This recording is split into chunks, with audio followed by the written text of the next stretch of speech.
So I wanted to give an overview of the motorcycles I've got in the collection. I did do a kind of a brief description of it in a previous video.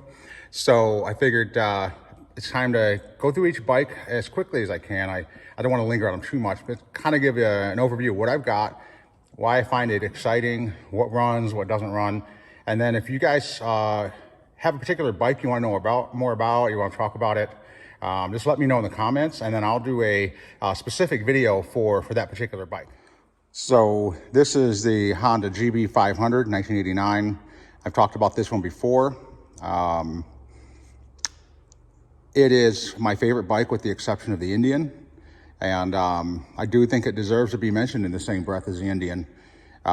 This bike was way ahead of its time, both for styling and for the market that would desire it. Unfortunately, in 1989, when it came out, that market wasn't there yet. And as a result, these have a cult following. You have to admit that they're fantastic looking. They're a hoot to ride, about 350 pounds, nominally around 40 horse. I've done some modifications. I got a Mikuni flat slide and a reverse megaphone exhaust. So probably around 45 horse. It's extremely agile, a lot of fun to ride. So yeah, and I started it before, but I'll give you guys a example of it. Really great bike. I love it.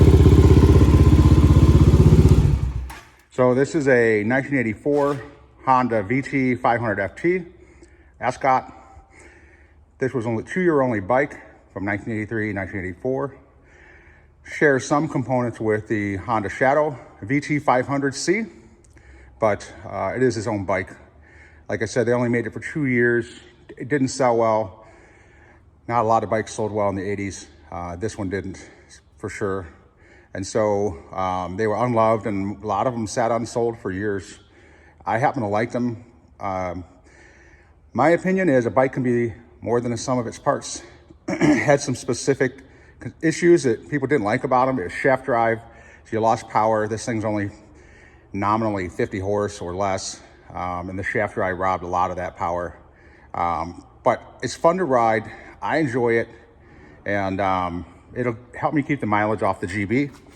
Runs nicely. I'm actually having a issue with the carburetor. It stumbles when I try to accelerate. But you can see she runs well. She's a good tune. But I'll have to pull that carburetor, give it a good cleaning, and see if that's the issue. If not, maybe some shims on the needle will help get it running good. Okay, starting right here, we have the CB77 Superhawk. These were a 305 engine, 305 cc's, and they were one of the earliest bikes that I'm aware of that hit 100 miles an hour. So this was Honda's sport bike of the early 60s. I think the styling's fantastic. They're probably one of my favorite bikes that's Honda's ever made. I have 1, 2, 3, 4, 5, 6 of them if you count this bike down here, the parts bike. Yeah, I'm planning to restore as many of these as I'm able to with the parts that I have. I do have a ton of parts, so I should be able to restore potentially at least 5 of them. So great bikes, and they contain one of my favorite engines, the 305. You'll see this theme kind of continue through the rest of my bikes. So as we continue onward, I'll try and get it as close as I can. We get to the CL77, and that is similar to the CB77, except for these were kind of the off-road version. That one on the far left is and it's really kind of rough looking. That's actually a CL72, which is a 250cc variant. And then from here over, you have the 305 variant. So again, really great bike. I'm a scrambler enthusiast. So at one point I was hoping to have one of every one of Honda's scramblers and all the displacements. Haven't gotten there, but I did make some progress in that intention of acquiring more. So next is the CA77 Dream. So that's the ones with the square headlights that you see. Those are the cruisers of the Honda family. Again, 305 cc's, and they have some very unique styling. Some people tend to either love them or hate them. I think they're interesting looking. So moving on, we get to the 450 family. So this first one is a black bomber, and so is the second one. That's what they call them. It was actually a name to make fun of them because they were so ugly.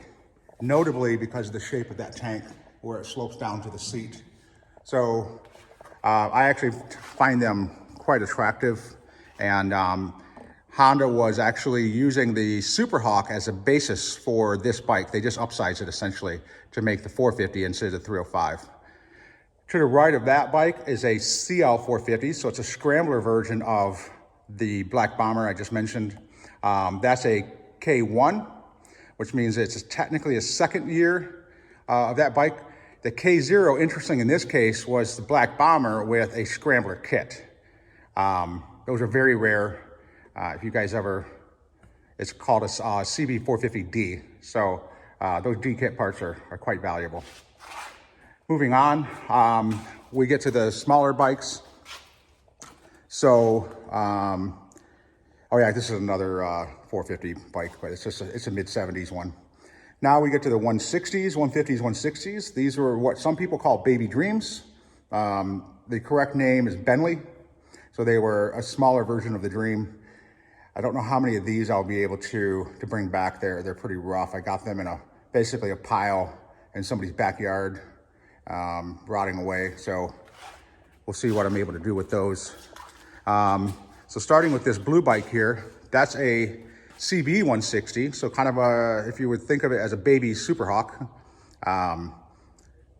It's a parts bike.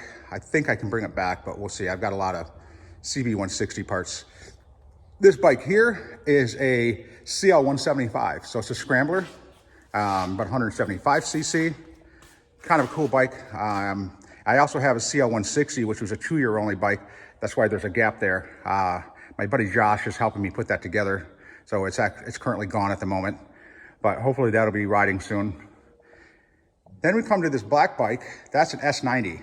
So kind of looks like a scooter. It's because it was derived from scooter components, but it does have a shifter and a manual transmission. And yeah, it's kind of the baby of the motorcycle family for Honda. Coming to the last bike here in that row is a XL 250. So this is a kickstart only. It was kind of Honda's answer to the Enduro. So they had magnesium cases on this. It's a 72, super cool bike. I had another one that rode really nicely, rode it around a bit.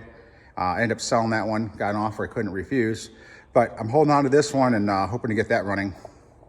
Okay, so we'll start heading back the other way. So what you have here is these two blue bikes, and this bikes are SL 350s. So it's in the Honda 350 family. Honda's image for this was, again, kind of an enduro sort of bike.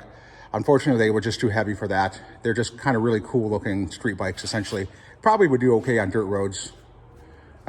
Next bike, this 350 it's a CL 350, 1969. This is the bike that started the whole collection. I actually had been bugging a guy at work about buying this for a couple years, actually. Kept bugging him, and finally he agreed to sell it to me. He had quit driving it because he had cracked one of the threads on the engine side cover. So I went online to find parts, and I found a whole parts bike. And I thought, all right, I'll buy a parts bike, $100. That's perfect, and I can use whatever I need.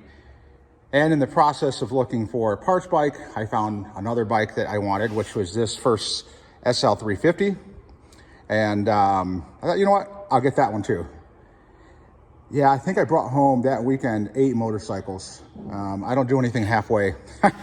So yeah, that was quite the weekend. And that started this motorcycle collection process. So these two here are later model CL 350s. They both had run. Had some issues I had to park them for, but they did run at one point. This is a CB 350, just another parts bike. Now we come to the only Yamahas I have in this entire collection. This is an RD350 two-stroke. That is a reed valve engine. Really desirable bike. I can't wait to get this thing fixed up and riding.